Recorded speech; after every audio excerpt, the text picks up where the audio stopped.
Here we go, College Football Payoff Podcast. We are in, what is this, week 13? 13. Week 13, episode 14, episode 51 overall. I'm Dan. I'm Fuji Bets. And it's rivalry week now. I'm surprised I said that on the first try. But this is the week right before the conference championships or Army-Navy, and comes down to some big matchups. Notably, Ohio State-Michigan, the game. It is the first time since I think it was 2006 that both teams have been undefeated. Ohio State's ranked 2, Michigan's ranked 3. Biggest game on the slate thus far, and we both have a play for it. So we'll get into that one. You have 3, I have 3. We're going to fly through this. We're recording it a little bit earlier in the week.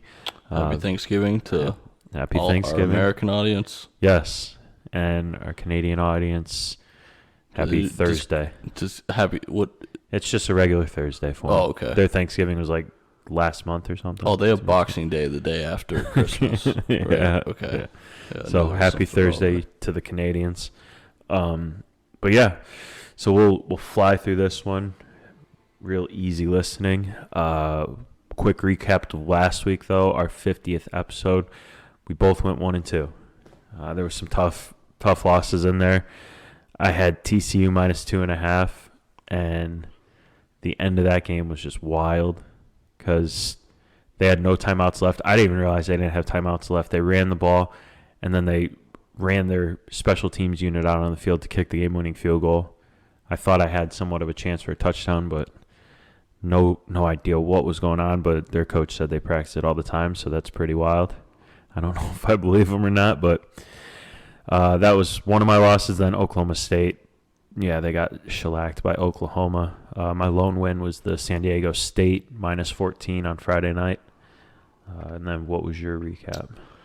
My week last week, also 1-2 week. Sucks for the 50th episode, but it is what it is. My most confident pick of the week, East Carolina minus 6. Never had a chance. Might be one of the most embarrassing bets I've ever placed on the show. They got just blown out by Houston. Was never a chance of them covering. They're down the whole game. Just straight up embarrassing. Michigan State minus 10.5 was also a loss.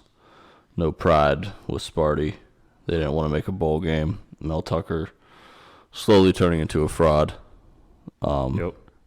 But we'll see. Maybe he has a good year next year. Then my one win was Illinois plus 18.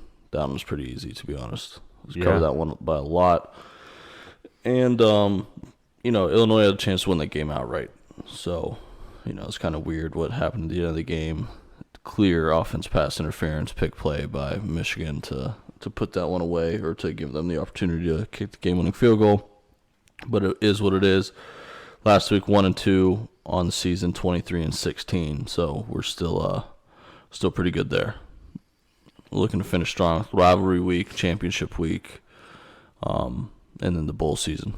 Yep. Yeah, you're 59% on the season. I'm 55% at 24-20 overall. And the podcast is 56% at 47-36. That's the recap. All right. Oh, wait, I got an updated all-time record for me. Oh. Did you ever look at yours? Nope, didn't have time.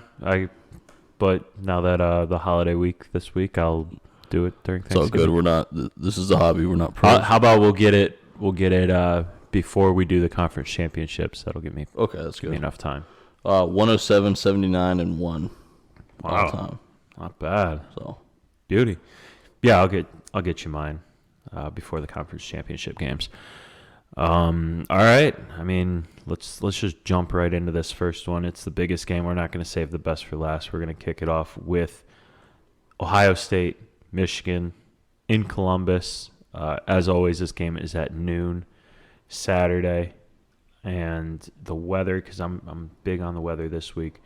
All 3 of my games have chance of rain, but in Columbus you're going to have 53 degrees and winds under 10 miles an hour. For this one, I'm going off of a couple things here. So I'm going to go off of basically what happened last year. I think in a game like this, you have to look at what happened last year.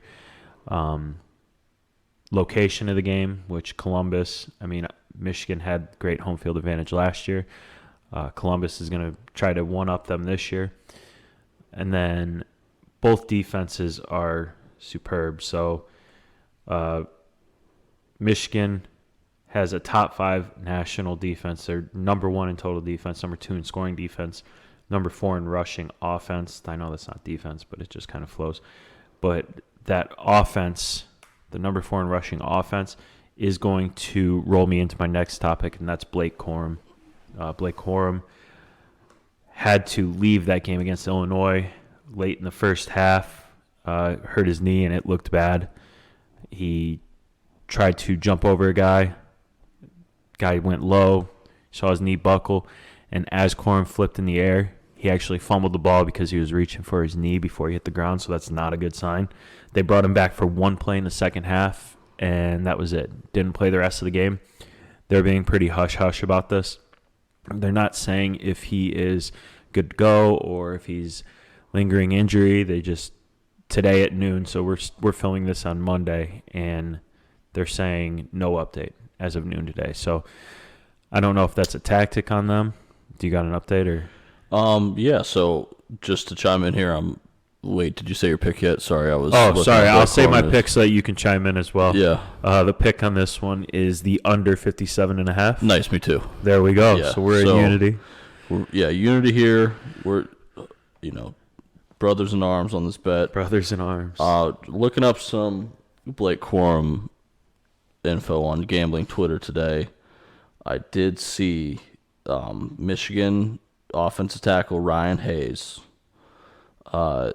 quote today said he's a great player, but everybody else is going to step up without him. There it is. Everybody else is going to step up with him out.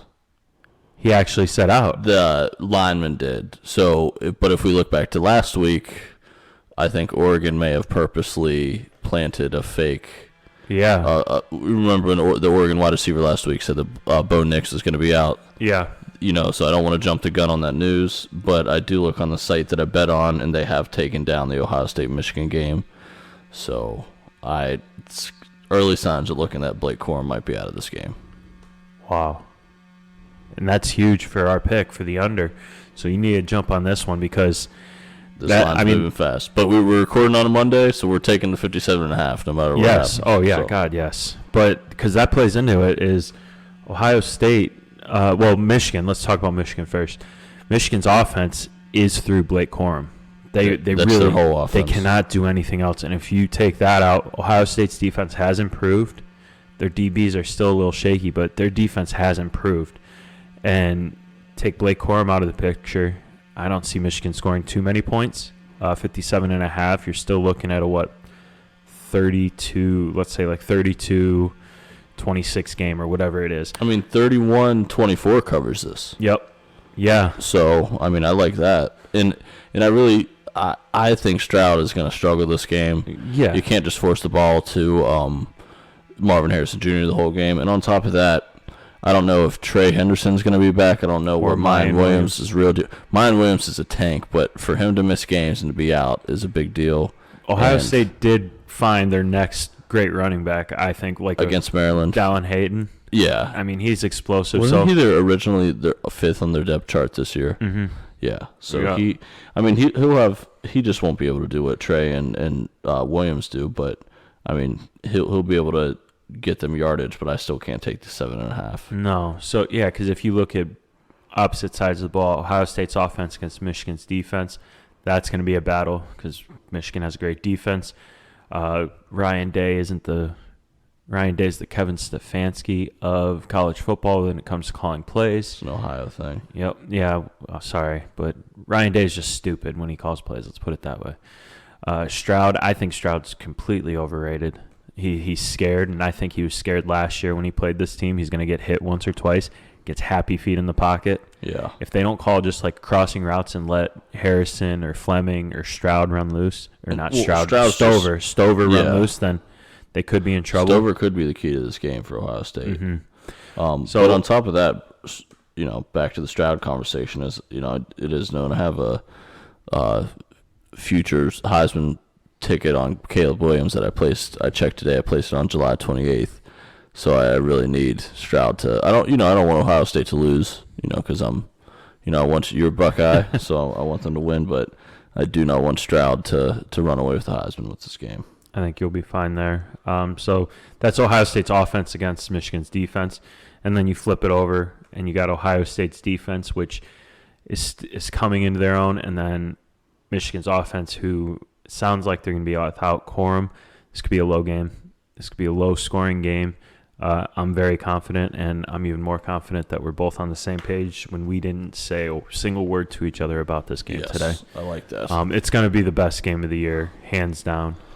Winner goes to the Big Ten championship, basically could solidify themselves in the college football playoff. And losers, with everything happening and the way things may shake up, loser of this game, if they keep it within one score, has a pretty legit chance of still making the playoffs. So it'll be interesting to see how things unfold here. So, we're both in on this one. We're going with the under 57.5 as of today. Under 57.5 in the Ohio State-Michigan game.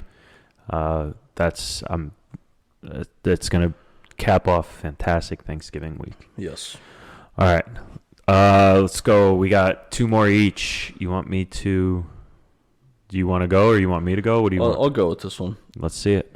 We're going to go to the state of North Carolina for a Friday game, 3:30 kickoff. We're going to take, just right off the bat, we're going to go over 56 in the UNC NC State football game. Why are we going to do this is because, one, North Carolina, they did lose last week to Georgia Tech, and Drake May probably lost his, route to the Heisman. But they are already locked into this ACC championship game. And so I do think they'll try a couple things. They'll score enough points to do their part to get to the total. But at the end of the day, North Carolina's defense is just straight up terrible. Really, really bad. They allow over 450 yards a game, 170, almost 180 yards through the ground every game. Lost to Georgia Tech last week, who's absolutely abysmal, who has a transfer quarterback from Akron starting.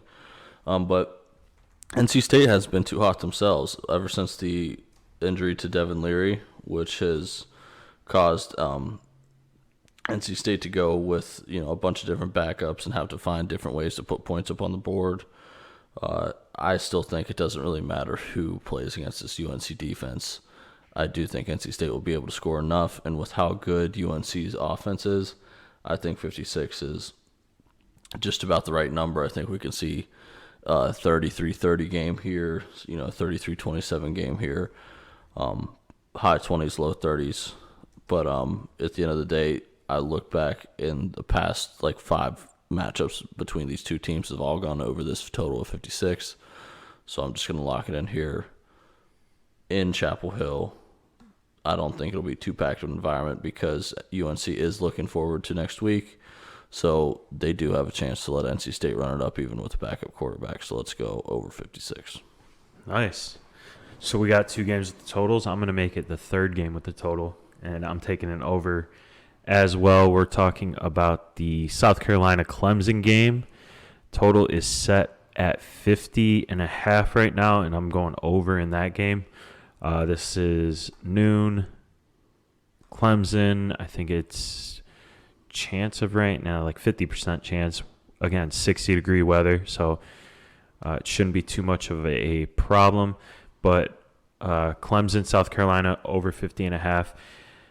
South Carolina put a whooping on Tennessee. They scored, 63 points last week against Tennessee. Unbelievable. And it was almost like Spencer Rattler.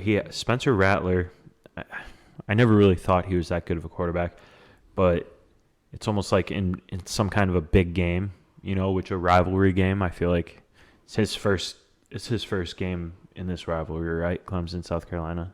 He was at Oklahoma. Where was he last year? He was at Oklahoma. Yeah. So Rattler's coming off of 6 touchdowns against the fifth ranked then Tennessee team. which very, very sad that Hendon Hooker went out. That was a tough injury to watch. But Rattler, 6 touchdowns last week against a ranked opponent, a top 5 ranked opponent.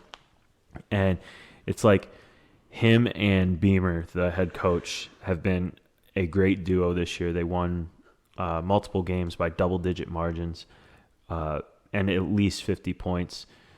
They've come out flat with a few times, so they're kind of a hit-and-miss offense, but I feel like there's no shot you come out flat in this game. You're going to have to be ready to go.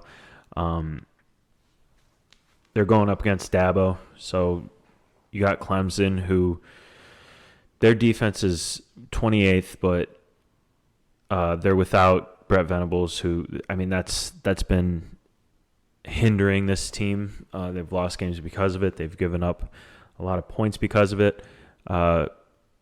Their defense, like I said, 28th. They've held opponents to 20 points or less in the past 2 weeks. They gave up 26 points. That's Louisville and Miami, though, so we'll kind of skip past that. But they have Uyunglele as their quarterback. He's been solid, but every time I flip on a game, which I don't watch Clemson that much, but he has had a couple of disappointing outings. The thing is, they bring in a backup quarterback, and Clemson's a big-time program, so they're going to be able to kind of cycle in and out there. Uyunglele can run, too. He likes to get out of the pocket, get time for his receivers. South Carolina give up points. I mean, they gave up still 38 last week. I think they gave up 14 of those points after Hendon Hooker was injured. So they can give up points, but coming off of a big, big game last week, scoring a lot of points, kind of rolling. And they're right now, I think they're 3rd in the SEC East. So they're kind of playing, they're playing to get themselves into a big-time bowl game. Yeah. So I feel like this rivalry game, South Carolina's offense woke up at the right time. They woke up big against a top 5 team.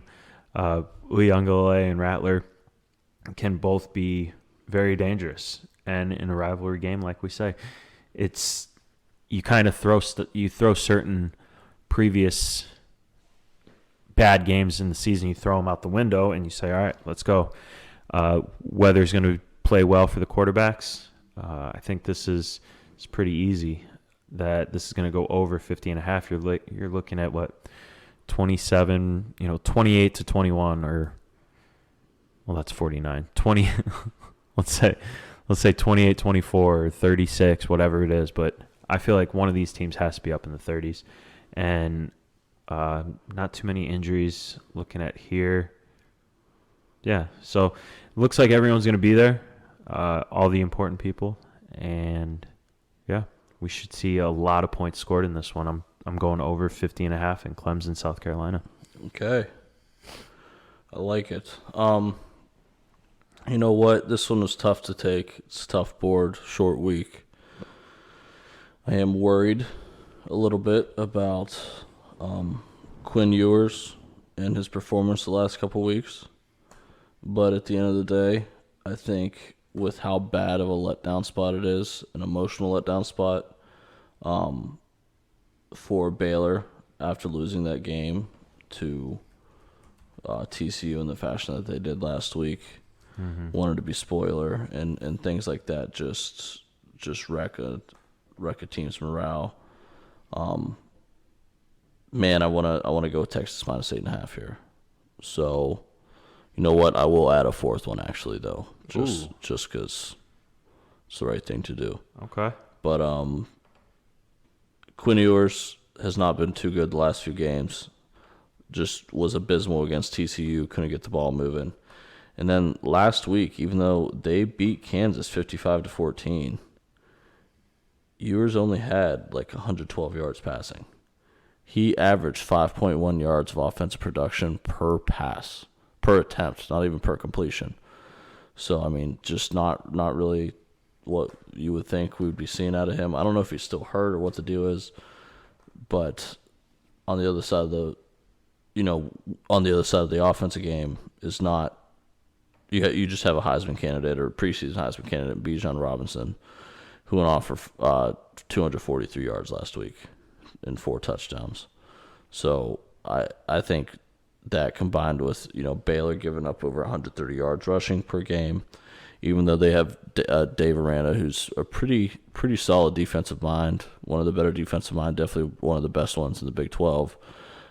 Even though he may be able to out-scheme Ewers, I don't think his team's going to be able to get up off the mat after getting knocked out by TCU last week. And even if they can shut down the pass, they're not going to want to continue to shut down this run that that Texas has.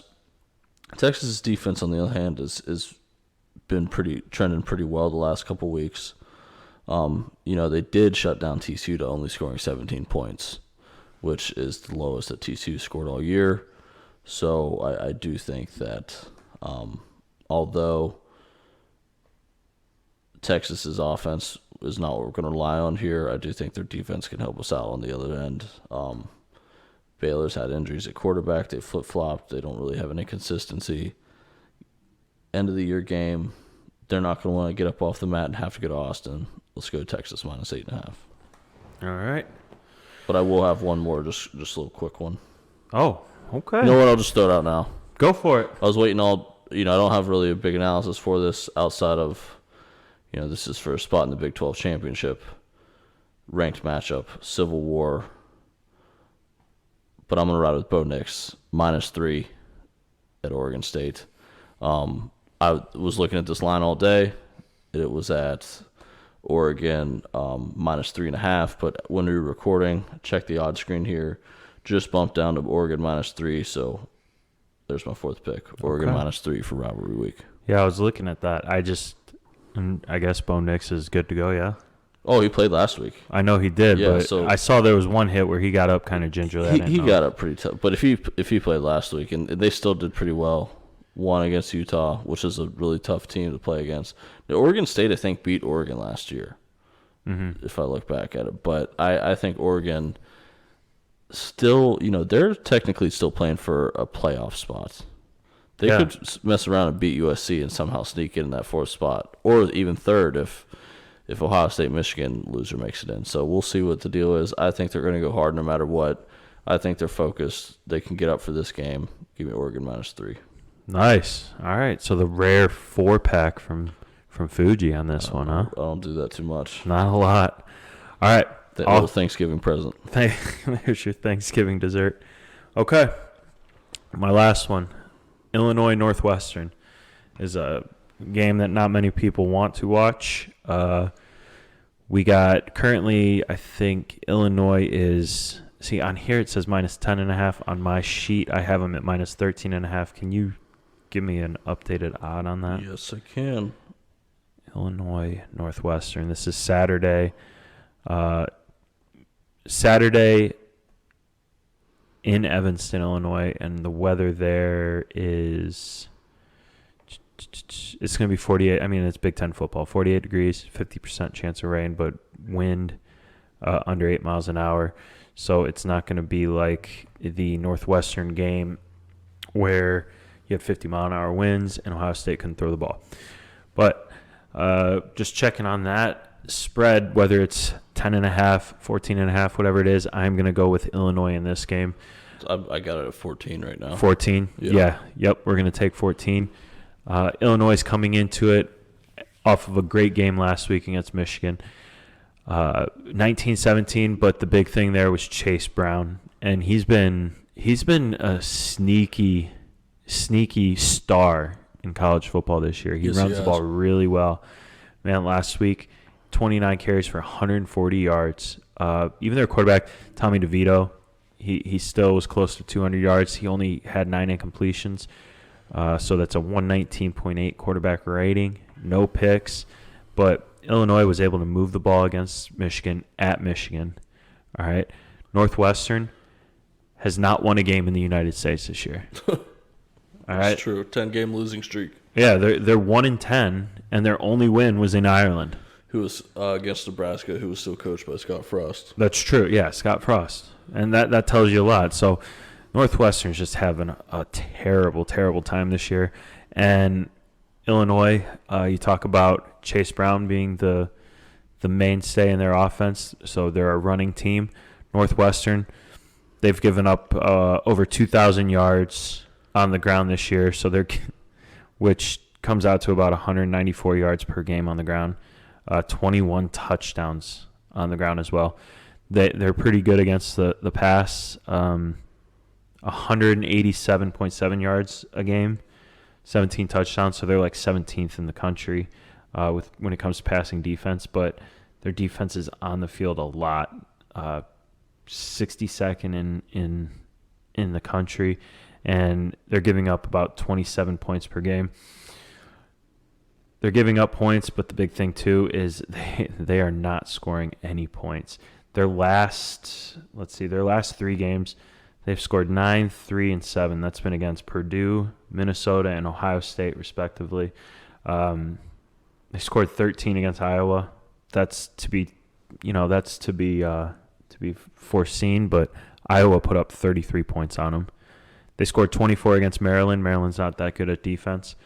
They scored 7 against Wisconsin, 7 against Penn State, 14 against Miami of Ohio, 24 against Southern Illinois, 23 against Duke, and then they won that game against Nebraska. So they're having trouble putting points on the board. They can't stop the run. Illinois has a dark horse running back in Chase Brown.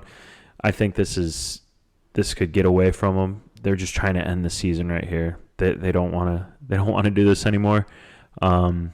Illinois, what are they, 7-4? Yeah, 7-4. So they're looking to finish strong here and get themselves into a good bowl game. So not much to be said. It's a game against a team who almost upset Michigan on the road last week, against a team who cannot win in the United States of America. 14, I think that's easy. Illinois minus 14. It's my last pick. Love it. You're done, yeah? You gave your 4. Yeah, I was thinking about the under in that game, but just something just held me out. 37 is just a little too low for me. Yeah, I took that little bonus Iowa under last week, and that blew up in my face. So, okay, let's recap.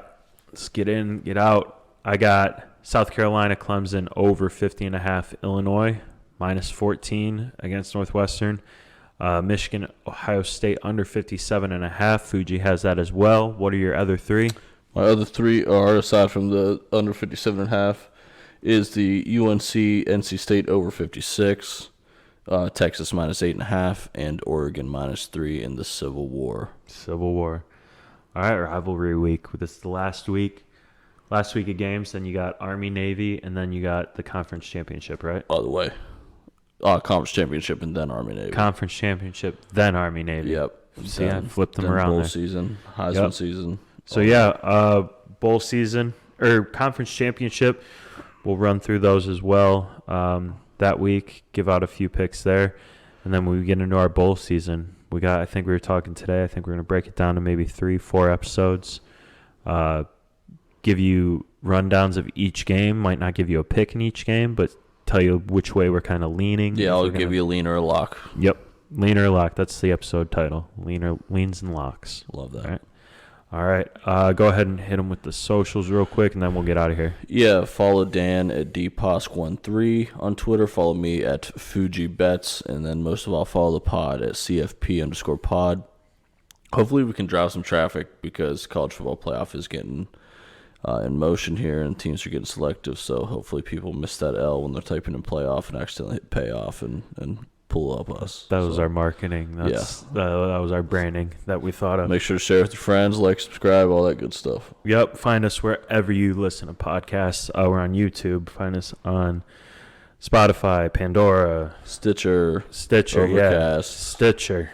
Oh, man. Amazon Prime. Okay, and let me get you a random-ass quarterback from college football. Let's see. What team? That's a good one. He was with Washington, and then he went to Utah, but this was back in like the 50s. Johnny Unitas. No, good guess. Lee Grosscup. Great last name. He was drafted by the Giants with the 10th pick in the 1959 draft. He played for 5 years. That's about it. That's all I got for you. I just like the name. I saw Grosscup. I thought perfect. And then, yeah. All right. Sounds good. You good? I'm good. We'll see you next week. Yep. That's Fuji. I'm Dan. We'll see you next week.